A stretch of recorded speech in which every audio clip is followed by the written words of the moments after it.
The howl of the wolf fills a lonely canyon high above the desert land they call Chacote.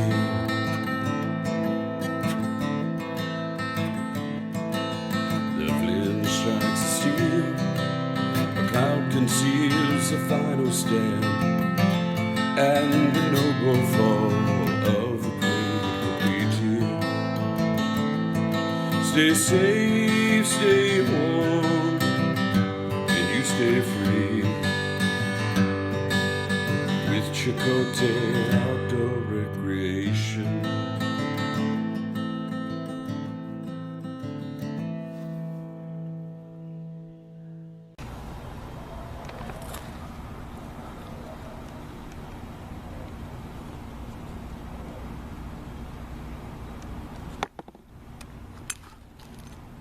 You know, there's no way that you can look at this and just not think of that horrible, horrible deed of John Wilkes Booth. You know what the weird thing is, though? You wonder why did Booth choose this as his killing tool? You know, it's just one of several arms that he purchased before his March 1865 plan to kill the president. And you know, when he was captured 12 days later, April 26th, he had 2 Colt revolvers and a Spencer carbine with him.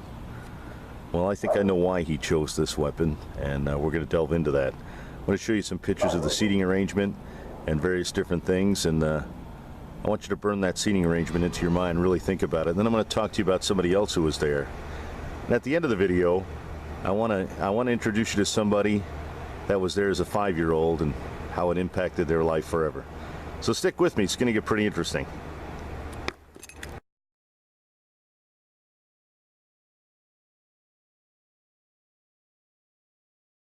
Next Tuesday, April 14th, marks the 150th anniversary of the fatal shooting of Abraham Lincoln at Ford's Theater. The stories and relics that remain are a tangible reminder of the president's last days. We have a wonderful ensemble of things that Lincoln was wearing that night. His overcoat, his top hat. We have the contents of his pockets on display. We have some of his cufflinks.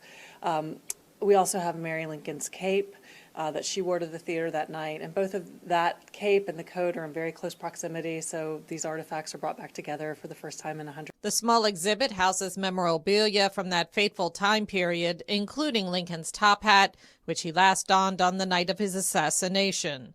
But the most notorious of items is this .44 caliber pistol. John Wilkes Booth's single shot fired at point-blank range eventually led to the president.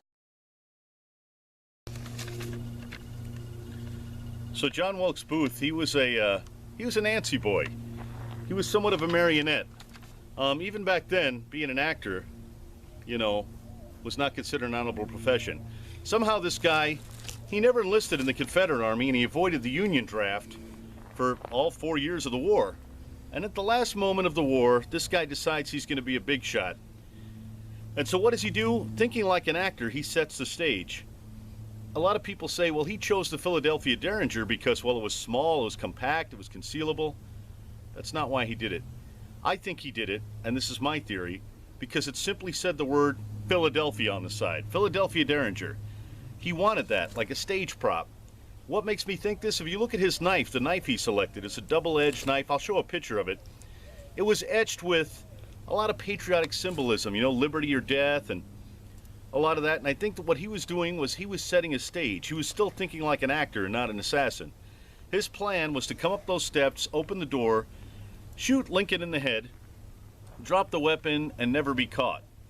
But that plan got foiled, and it got foiled by Major Rathbone.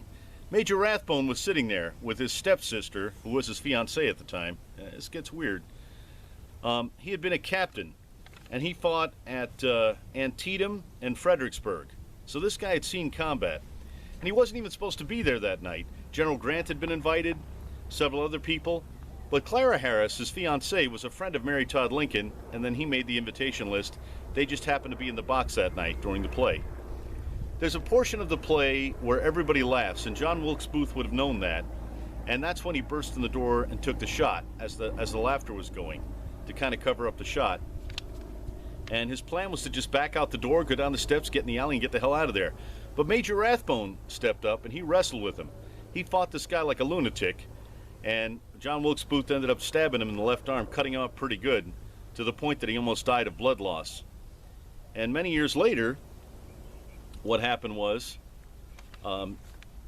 Mathew Brady was a famous Civil War photographer. You go online, you look at any of these Civil War photographs, most of them are Mathew Brady. She posed with this dress covered in his blood, which I find kind of odd. Well, anyway, I wish that was the end of the story, and I could tell you that Major Rathbone remained a hero the rest of his life. He certainly was in the Civil War, and he certainly was that night.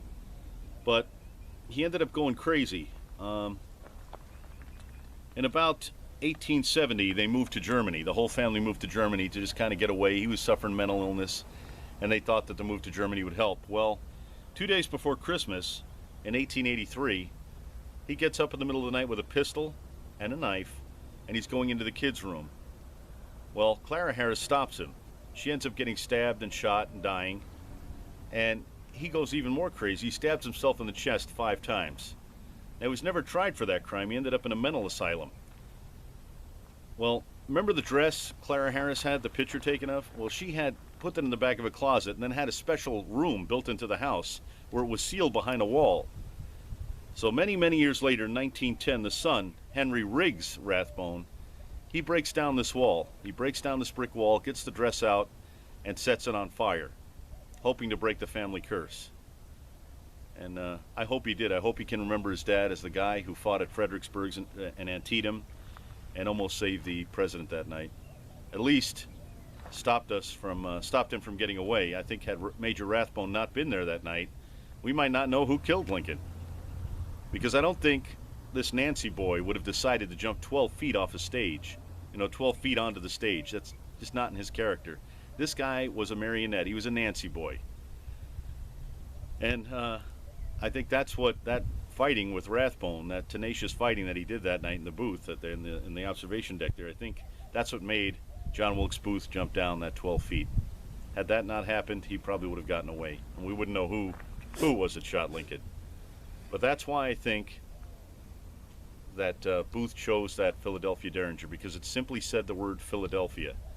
And if you look at the knife he had that night, and I'm going to show a picture of it, you're going to see some of the etching on that blade and some of the things it says. And like I said, I think he was thinking in terms of an actor. This is his final play. He wasn't thinking in the terms of an assassin. And that's why he chose the Philadelphia Derringer. So I'm going to show you now some photographs of the box that Lincoln was in, of the seating arrangement, everything. And I want you to think about the whole thing. Really, for the first time, really think about the weapons chosen and what Rathbone did in Rathbone's life. So seated in this small balcony enclosure that night was Major Rathbone. After Booth took his shot behind the left ear of Lincoln, Rathbone jumped up, the two of them wrestled, and he fought furiously to defend Mary Todd Lincoln and, of course, his fiancée. And they went at it for quite some time. Well, Rathbone was horribly and viciously cut up in his left arm before Booth leaped to the stage. You can see the distance here from the balcony to the stage there. And that's the actual knife that he used. It was pretty grisly. All right, so I wanted to show you this. This is straight from Traditions. See where it says pistol, 45 caliber, 30 to 50 grains. So I'm thinking 30, and I'll tell you why. If you take 50, let me find my little tube here. If I were to take 50, here's the pistol. Hang on, let's get that in camera. If I were to take that, and I were to do 50 grains, look how much barrel I would have left. And it just wouldn't work out. It wouldn't really add to the velocity. So I'm going to go ahead and do 30.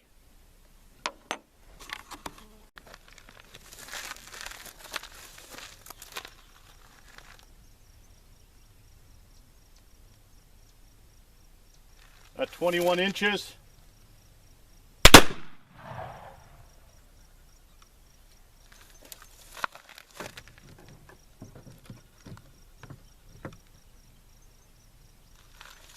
Okay, that is the entrance wound. Just above the eye there, you can see the small entrance wound. We're going to go around and we're going to see the exit wound. Okay, there's the There's the exit wound, so I won't be able to recover the bullet. It went right through the soft tissue watermelon, but completely passed through it. And you can see from the fractures, I don't know if you see the lines off it, but it's an extensive exit wound. Now, bear in mind, this is only 15 grains. 15 grains at 21 inches. Look at the damage to this watermelon. Pretty devastating. I decided, I was going to go with 30 grains. It was just overkill, but 15 is a little bit more historically accurate. This is based on the powder measure found in Booth's room. So I figured, well, that's what I want to shoot for. I want to get a deeper understanding of the history, the circumstances surrounding this. I better do it as authentic as I can with the distance and the powder charge and everything. And so this is what I've come up with.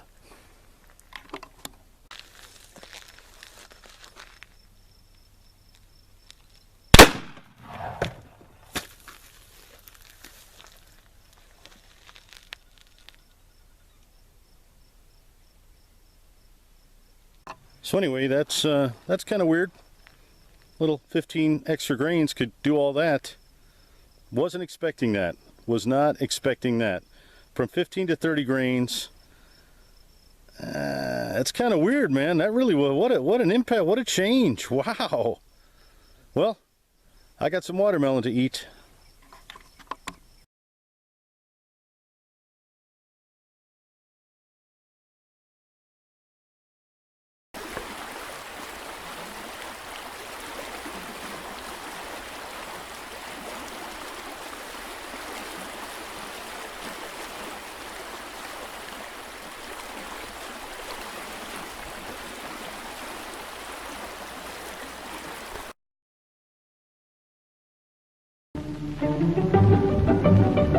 I've got a secret. I would like to go over and personally escort our next guest on the show tonight.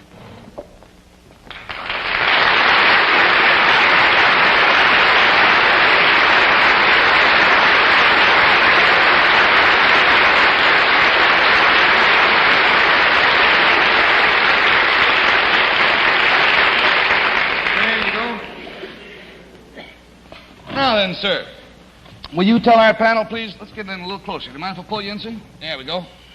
Will you tell our panel, please, what your name is and where you're from? My name's Samuel J. Seymour. I'm from Maryland. This is Mr. Seymour from Maryland. And we brought Mr. Seymour all the way up from Maryland, and by golly, he got in a hotel and fell down the steps and gave himself a shiner.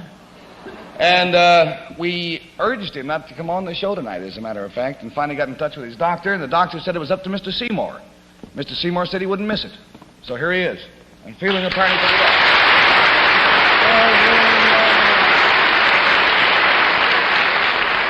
Now then, Mr. Seymour, how old are you, by the way, sir? 96.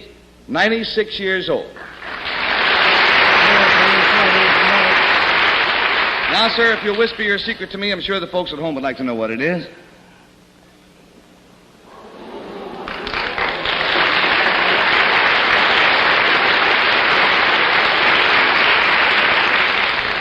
Well, now to help classify his secret, I will tell you it concerns something that he witnessed. And Bill Cullen, we'll start with you. Something that he saw happen. This thing that Mr. Seymour saw, does it have historical significance? Does this have historical significance, Mr. Seymour? I would say yes, wouldn't you, sir? I can't hear him very good. You have to tell me what it is. Yeah, there's quite a distance between our desks here. Let's all speak up, huh? Does it have political significance? It had political significance at the time. Yeah. Yes. Well,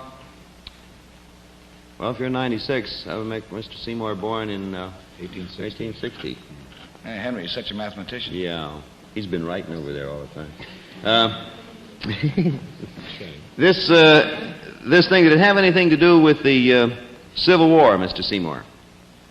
No, it had not to do with the Civil... Well, let's say indirectly it was concerned with the Civil War. Did it all right, an answer? Mm-hmm. Did it concern a famous person in American history? Very well-known person. Did it concern a famous person, Mr. Seymour? Yeah. Yep. Would it help me to know who this person was? What'd you say? He wants to know if it would help him to know who this person was, and he has to know who that is, yes. Was this man, did this man hold political office? Did this man hold political office, sir? Yes. $20 down and $60 to go, and we go to Jane Meadows. McKinley. Mr. Seymour. Henry is being his usual helpful self by whispering to Jane, McKinley. And I'm not listening. Mr. Seymour, would this person have ever been President of the United States?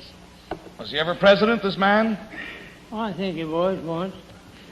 Would it have been Abraham Lincoln? It was Abraham Lincoln, yes. You witnessed something to do with Abraham Lincoln. Was this a pleasant thing? Was it a pleasant thing you saw, sir? Not very pleasant, I don't think. I was scared to death over it. He said, no, he was scared to death. Would it have had anything to do with the President Lincoln's death, by any chance? Unfortunately, yes. Did Mr. Seymour witness the shooting of President Lincoln?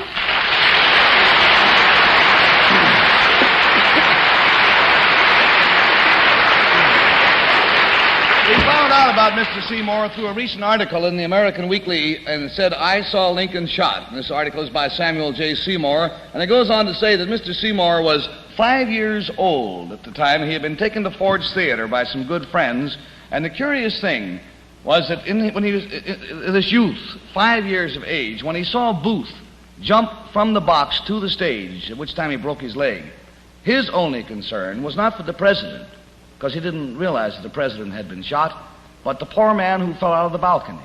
And that's all of his memory is of going to the theater and seeing a man fall out of the balcony. Sir, it's been a great joy and you might say an honor to have you are, by the way, the only living witness of that tragic event. And we are certainly going to forfeit the complete $80 to you just for your courage in coming here to see us tonight.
Stay safe, stay warm, keep yourself free.